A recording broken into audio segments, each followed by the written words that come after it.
할렐루야, 반갑습니다. 자, 지금부터 2014년 5월 19일 예배를 드리겠습니다. 특별히 오늘은 성령 강림 주일입니다. 6월절을 기준으로 7번째 안식일이라고 하여 칠칠절이라고도 하고 오순절이라고도 합니다. 오늘 오순절을 맞이해서 성령을 보내주심을 감사하자라는 제목으로 하나님 말씀 함께 나누겠습니다. 먼저 하나님 말씀 함께 봉독합니다. 사도행전 1장 1절로 11절까지 말씀을 교독하겠습니다. 데오빌로요, 내가 먼저 쓴 글에는 무릇 예수의 행하시며 가르치시기를 시작하심부터 그의 택하신 성도들에게 성령으로 명하시고 승천하신 날까지 이를 기록하였노라. 해 받으신 후에 또한 저희에게 확실한 많은 증거로 친히 사심을 나타내사 40일 동안 저에게 보이시며 하나님 나라 일을 말씀하시니라. 사도와 같이 모이사 저에게 분부하여 가라사대 예루살렘을 떠나지 말고 내게 들은 바 아버지의 약속하신 것을 기다리라. 요한은 물로 침례를 베풀었으나 너희는 몇 날이 못되어 성령으로 침례를 받으리라 하셨느니라. 저희가 모였을 때에 예수께 묻자와 가로되 주께서 이스라엘 나라를 회복하심이 이때니까 하니 가라사대 때와 기한은 아버지께서 자기 권한에 두셨으니 너희 알 바 아니요 오직 성령이 너에게 임하시면 너희가 권능을 받고 예루살렘과 온 유대와 사마리아와 땅까지 이르러 내 증인이 되리라 하시니라. 이 말씀을 마치시고 저희 본에서 올리워 가시니 구름이 저를 가리워 보이지 않게 하더라. 올라가실 때에 제자들이 자세히 하늘을 쳐다보고 있는데 흰옷 입은 두 사람이 저희 곁에 서서 가로되 갈릴리 사람들아 어찌하여 서서 하늘을 쳐다보느냐. 너희 가운데서 하늘로 올리우신 이 예수는 하늘로 가심을 본 그대로 오시리라 하였느니라. 아멘. 오늘은 성령을 보내주심을 감사하자라는 주제로 범사에 감사하는 성도가 되자 21번째 말씀 함께 나누겠습니다. 성령님은 하나님께서 보내주시는 하나님의 본 영이십니다. 요한복음 14장 26절에 이와 같이 말씀하시죠. 보혜사 곧 아버지께서 내 이름으로 보내실 성령. 그러니까 성령은 내 아버지께서 내 이름으로 보내신다라고 말하고 있어요. 그러니까 우리가 지금 예수 그리스도께서 이 땅에 오신 것처럼 성령님께서도 아버지께서 우리에게 보내주시는 성령이시다라는 것이죠. 그러니까 성령이 우리에게 임하셨다는 것, 이것이 우리에게 얼마나 큰 감사의 제목이고 또 감사할 일인가. 그것은 우리 주 예수 그리스도께서 세상에 오셔서 그가 하나님의 뜻대로 구속 사역을 완성하셨고 또 구속 사역을 완성하신 그 놀라운 은혜를 성령으로 말미암아 우리에게 나타내시고 적용시키고 보증하시고 확증하신다는 것. 그래서 예수님께서도 내가 아버지께 가는 것이 너에게 유익하다라고까지 말씀하셨습니다. 그 말은 성령이 오시기 때문에 너에게 유익하다라는 말씀입니다. 오늘은 성령 강림 주일을 맞이해서 우리에게 성령이 임하신 것, 곧 하나님이 우리에게 성령을 보내주셨다라는 것이 왜 우리에게 감사의 조건이 되고 감사할 이유인가라는 것을 물론 감사할 제목은 맞지만 오늘은 4가지 정도만 살펴보고 하나님께 감사하려고 합니다. 자, 가장 첫 번째, 우리가 예수 그리스도를 보내신 하나님, 또 성령을 보내주신 우리 하나님으로 인하여 감사할 그 이유가 무엇인가 하면 성령님으로 말미암아 우리는 하나님이 살아계시다는 것, 그 역사가 참되시다라고 하는 것을 우리는 보증할 수 있기 때문에 우리는 감사할 수 있어야 됩니다. 사실 하나님은 영이십니다. 영이라는 것은 우리 인간이 볼 수도 없고 만질 수도 없고 감각할 수 없습니다. 세상 사람들이 왜 하나님을 믿지 않는가라는 것은 과학적으로, 인간의 감각으로, 기술적으로 하나님을 감각할 수 없다라는 것 때문입니다. 그래서 사람들이 감각할 수 있는 돌이나 나무나 쇠를 녹여서 모양을 만들어 놓고 그 모양을 신이라고 생각하고 그 앞에 절을 하고 또 그 앞에 섬기곤 합니다. 지난 주간에도 5월 초파일이 있었죠. 많은 사람들이 절에 모여서 찾아가서 무엇을 합니까? 불상 앞에 절을 하며 지성과 정성을 드리지 않습니까? 자기 모든 고난으로부터, 고통으로부터, 번뇌로부터 벗어나고자, 해탈하고자 노력하지 않습니까? 이 모든 것들을 왜 불상 앞에서 합니까? 내가 감각할 수 있는 신, 그게 요구된다는 것이죠. 그렇지만 우리 인간은 육체로는 하나님을 감각할 수가 없습니다. 그래서 하나님이 예수를 이 땅에 보내신 것, 또 예수 그리스도를 통하여 우리에게 하고자 하셨던 게 무엇인가? 자, 요한복음 14장 6절로 8절까지 또 이후에 11절 말씀 보면 이와 같이 얘기합니다. 예수께서 가라사대 내가 곧 길이요 진리요 생명이니 나로 말미암지 않고는 아버지께로 올 자가 없느니라. 여기까지는 너무 잘 알고 계시죠? 자, 7절에 너희가 나를 알았다면 내 아버지도 알았으리로다. 이제부터는 너희가 그를 알았고 또 보았느니라. 하나님 언제 보았어요? 예수를 본 자가 바로 하나님을 보았다라고 얘기합니다. 8절에 빌립이 얘기합니다. 빌립이가 그러되 주여 아버지를 우리에게 보여주옵소서. 그럼 족하겠나이다. 그러지 말고 그냥 하나님 보여주세요. 아버지를 보여주세요 라고 얘기합니다. 자, 그러자 예수님께서 하나님 아버지를 보여주셨습니까? 그러진 않죠. 나를 본 자가 아버지를 보았다고 말씀하시는 거예요. 자, 그리고 하신 말씀이 11절에 이와 같이 얘기합니다. 내가 아버지 안에 있고 아버지께서 내 안에 계심을 믿으라. 그렇지 못하겠거든 행하는 그 일을 인하여 나를 믿으라. 이렇게 얘기합니다. 그러니까 예수를 본 것이 아버지를 본 것이고 예수가 하신 말씀은 아버지의 말씀을 대언하는 것이고, 그러니까 예수를 통해서 아버지를 볼 수 있다. 예수를 통해서 아버지께 갈 수 있다라고 얘기하는데 사람들은 그래도 하나님을 직접 보여달라고 한단 말입니다. 그러니 예수께서 행하는 그 일을 인하여 나를 믿으라고 얘기합니다.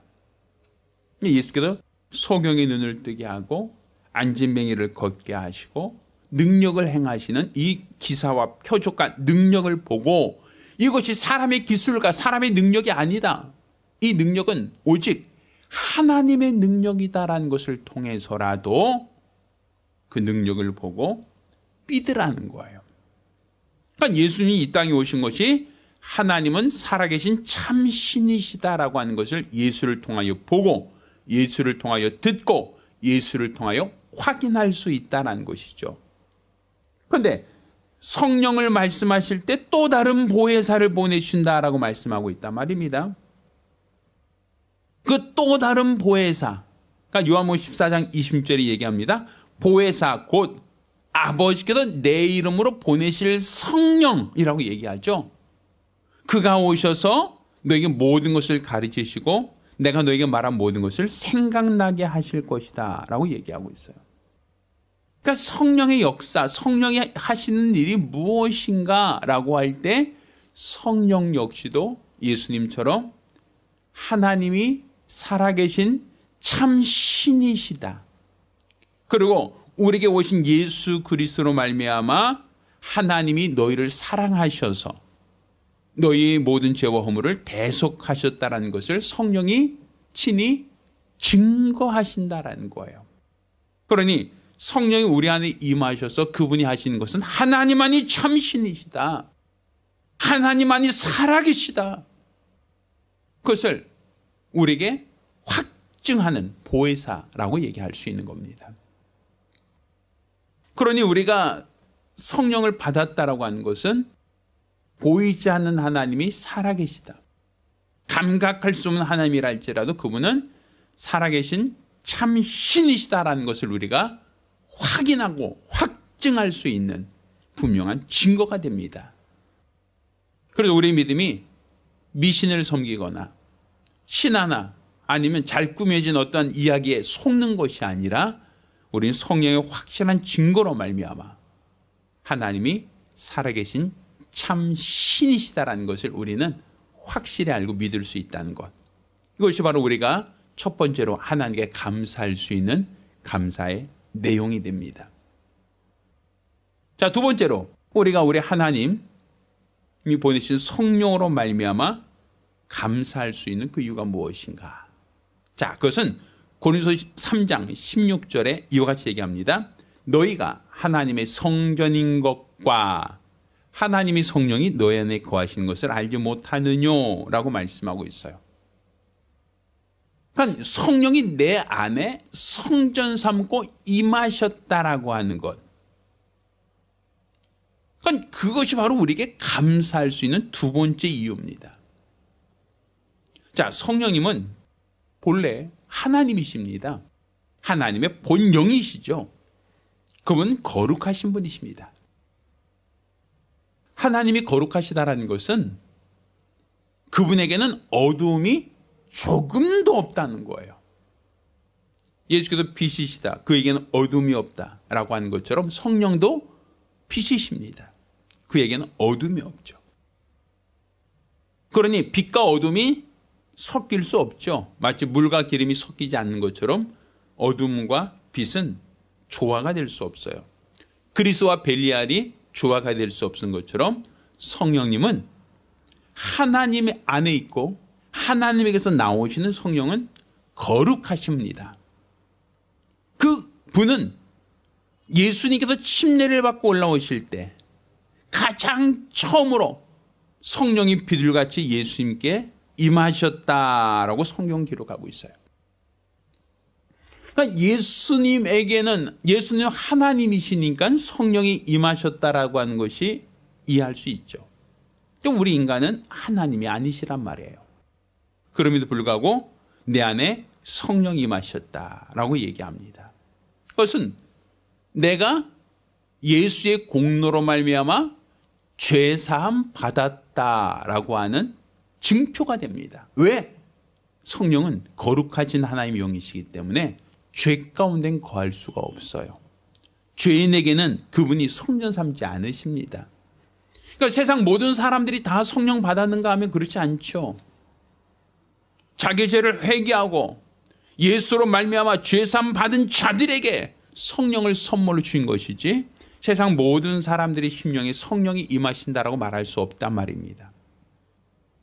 그 얘기는 다른 말로 내가 성전되었다, 성령이 내 안에 내주하신다라고 하는 그 말 속에는 내가 죄사함 받은다, 내가 죄사함 받은 확실한 증거가 있다는 얘기가 됩니다. 그러니까 여러분이 성령을 받으셨다면 여러분은 하나님의 성전이라 말할 수 있고, 하나님의 성전이라는 것은 다른 말로 하나님은 죄인에게 임하지 않으시니 우리가 예수의 피로 구속받았다, 예수의 공로로 말미암아 죄사함 받았다라고 하는 확실한 증거가 되는 겁니다.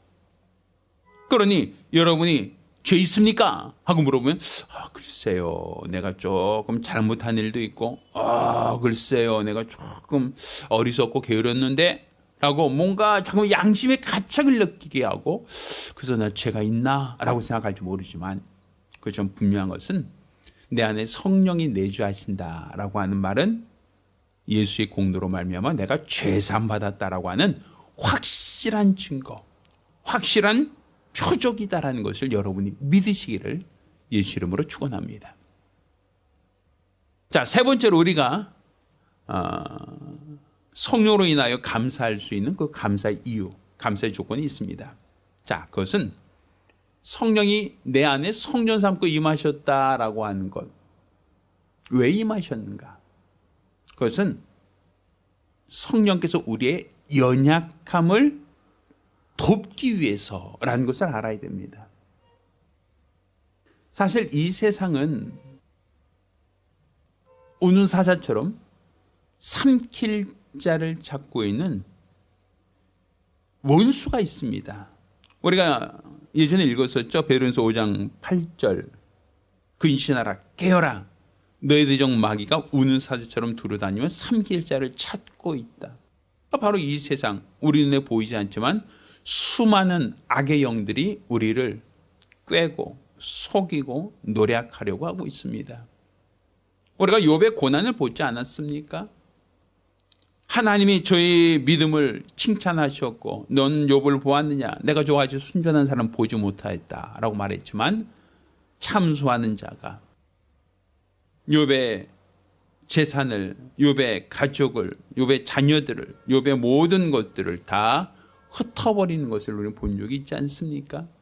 그것처럼 이 세상은 참소하는 자가 있고 이 세상은 끊임없이 우리를 노략하려고 하는 원수가 활동하는 곳입니다. 이와 같은 곳에 하나님은 우리를 고아와 같이 내버려 두지 아니하시고 우리에게 성령을 보내셨다라고 성경 기록하고 있어요. 요한복음 14장 16절로 18절까지 말씀 보면 내가 아버지께 구하겠으니 그가 또 다른 보혜사를 너에게 주사 영원토록 너희와 함께 있게 하신다라고 말씀하십니다. 자, 저는 진리의 영이라 세상은 능히 저를 받지 못하나니 이는 저를 보지도 못하고 알지도 못함이라. 그러나 너희는 저를 아나니 저는 너희와 함께 거하시며 너희 속에 계시겠습니다. 자, 18절. 내가 너희를 뭐와 같이? 고아와 같이 버려두지 아니하고 너에게 오리라 라고 하지 않습니까? 우는 사자처럼 삼킬 자를 찾고 있는 이 원수, 수많은 시험과 미혹을 이끄는 원수가 활동하고 우리를 넘어뜨리려고 하는 이 세상 속에 사는 동안 하나님은 우리를 고아와 같이 내버려 두지 아니하시고 성령을 우리에게 보내주신 겁니다. 그래서 예수께서 이와 같이 말씀하시는 거예요. 내가 떠나는 것이 내게 유익하다라는 것이에요. 왜? 예수님은 예루살렘에 있을 때는 베들레헴에는 예수님을 찾을 수가 없었어요. 예수님께서 나사렛에 가실 때는 예루살렘에는 예수님이 없었죠. 그래서 나사로가 병들었나이다 라고 할 때 예수님이 그 옆에 없으니까 내 오라비가 죽었나이다 라고 하지 않습니까? 예수님이 있는 곳, 그곳에는 이적과 기사와 표적이 있었지만 예수님이 지나가고 나면 예수님이 오실 때까지 그들은 예수를 만날 수 없었고 또 예수를 만나려면 바다 건너편으로 쫓아가기도 하고 예수님이 어디 계신가라고 하여 그곳에까지 찾아가지 않고서는 만날 수 없었고 또 예수님이 계신 곳에 있다라고 할지라도 사람들이 많이 움집해 있으면 그 앞에 다가갈 수 없어서 지붕을 뜯어내서 침낭을 내려달았던 그 같은 사례까지 성경 기록하고 있지 않습니까? 주님을 만나는 것이 너무 어렵다라는 거예요. 그렇지만 성령이 임하시면 그는 내 안에서 나와 늘 함께 하신다는 거예요. 나를 고아와 같이 내버려 두지 아니하시고 영원토록 우리와 함께 하신다. 우리를 도와주시겠다. 지켜주시겠다라는 것이죠. 이 어둠에 속한 세상 속에서 빛으로 오신 예수께서 또 빛이신 성령께서 내 안에 계셔서 어둠을 밝히시는 놀라운 역사와 놀라운 증거를 보여주신다라는 겁니다. 또 이와 같이 얘기합니다. 로마서 8장 26절에 이와 같이 얘기하죠. 성령도 우리 연약함을 도우시나니 우리가 마땅히 빌 바를 알지 못하나 오직 성령이 말할 수 없는 탄식으로 우리를 위하여 친히 간구하시느니라. 내가 무엇이 문제인지 어떤 것이 나에게 위험인지 나는 깨닫지 못하고 알지 못하지만 성령님께서 우리 연약함을 도우시되 말할 수 없는 탄식으로 우리를 위하여 친히 간구하신다라고 기록하고 있지 않습니까? 그러니 우리가 성령을 받았다라고 하는 것이 이 험한 세상을 살아가면서 우리를 꾀는 수많은 미혹과 유혹들 속에서 우리가 쓰러지고 넘어질지라도 옷들같이 다시 일어날 수 있게 하는 힘은 바로 성령이 내 안에 내주하신다라는 것. 나와 늘 함께 하시고 나를 도와주시며 나를 위하여 말할 수 없는 탄식으로 간구하신다라는 것. 그러니 이 모든 사실을 우리가 안다면 우리는 우리에게 성령을 보내신 우리 하나님께 감사하지 않을 수가 없단 말입니다. 자, 네 번째, 우리가 마지막으로 성령이 임하심으로써 우리가 감사할 수 있는 이 감사의 조건, 감사의 이유가 무엇인가 하면 사도행전 1장 8절에 이와 같이 얘기합니다. 오직 성령이 너에게 임하시면 너희가 권능을 받고 예루살렘과 온 유대와 사마리아와 땅까지로 내 증인이 되리라 말씀하셨어요.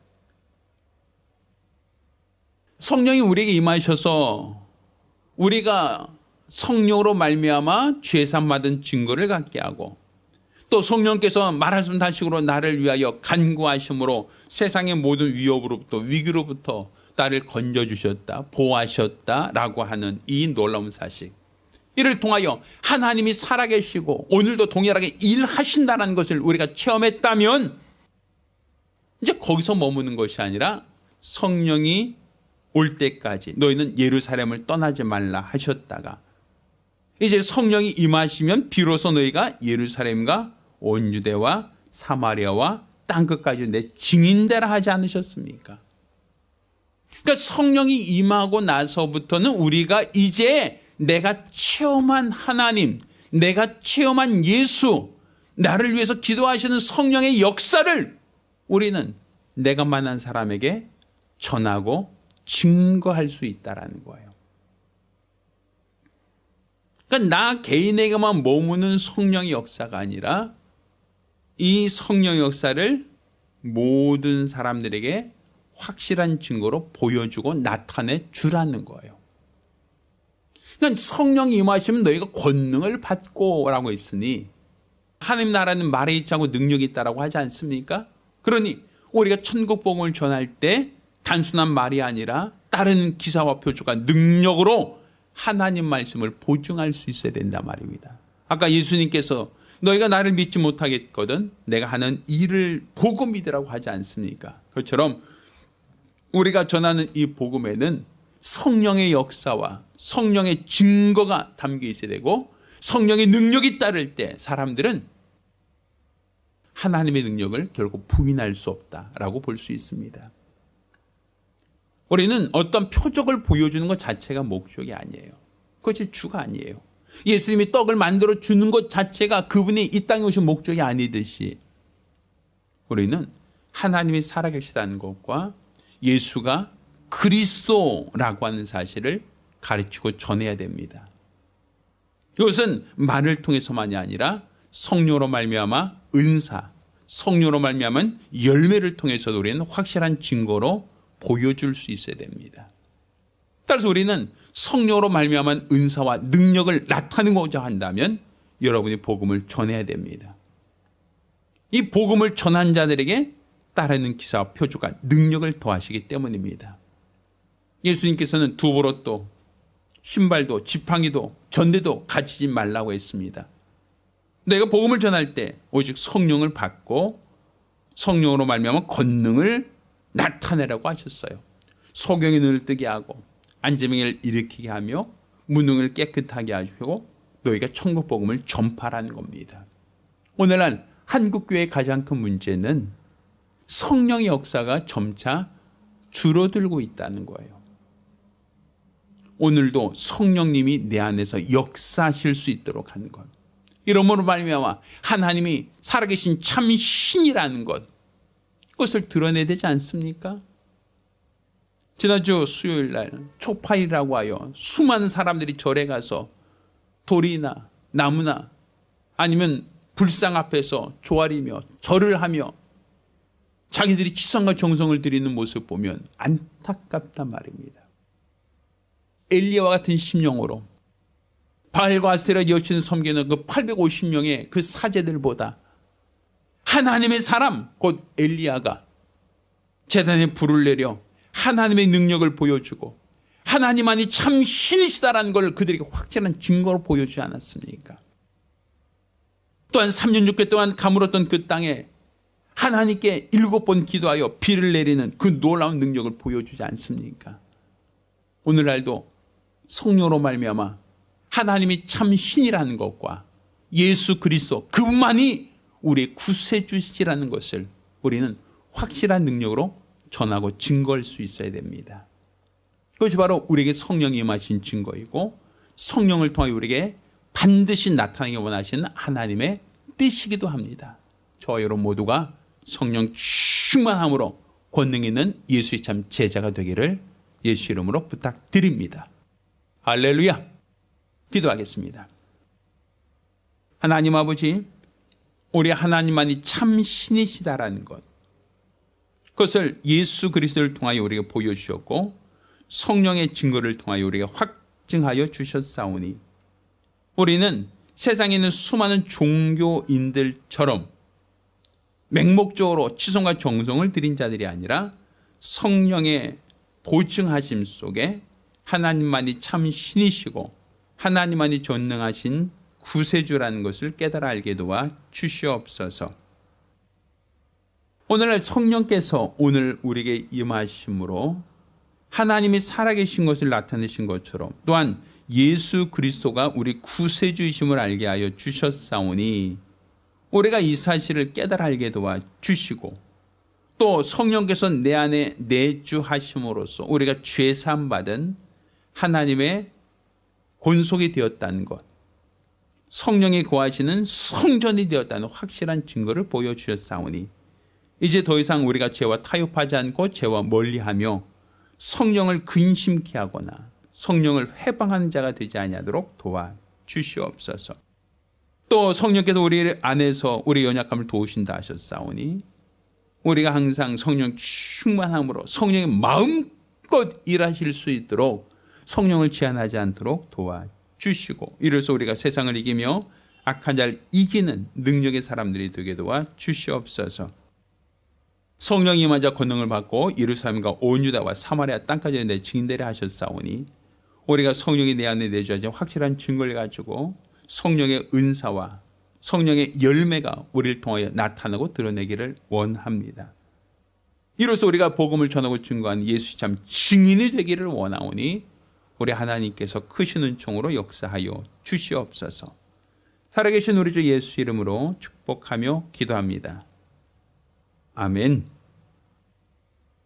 이제는 우리 주 예수 그리스도와 아버지 하나님의 극진하신 사랑과 보혜사 성령님의 교통하시고 역사하심이 오늘 이와 같이 성령을 보내신 우리 하나님의 은혜를 감사하며 일평생 성령 충만함으로 살기로 열심한 우리 모든 성도들과 가정들 위해 이제부터 영까지 함께 있을지어다. 아멘. 할렐루야. 오늘은 맥주감사 주일이 아닙니다. 오늘은 성령 강림 주일로만 우리가 기념하도록 하겠습니다. 맥주감사 주일은 7월 첫 번째 주 주일입니다. 참고하시고 여러분 모두가 성령 충만한 한 주가 되기를 부탁드립니다. 감사합니다.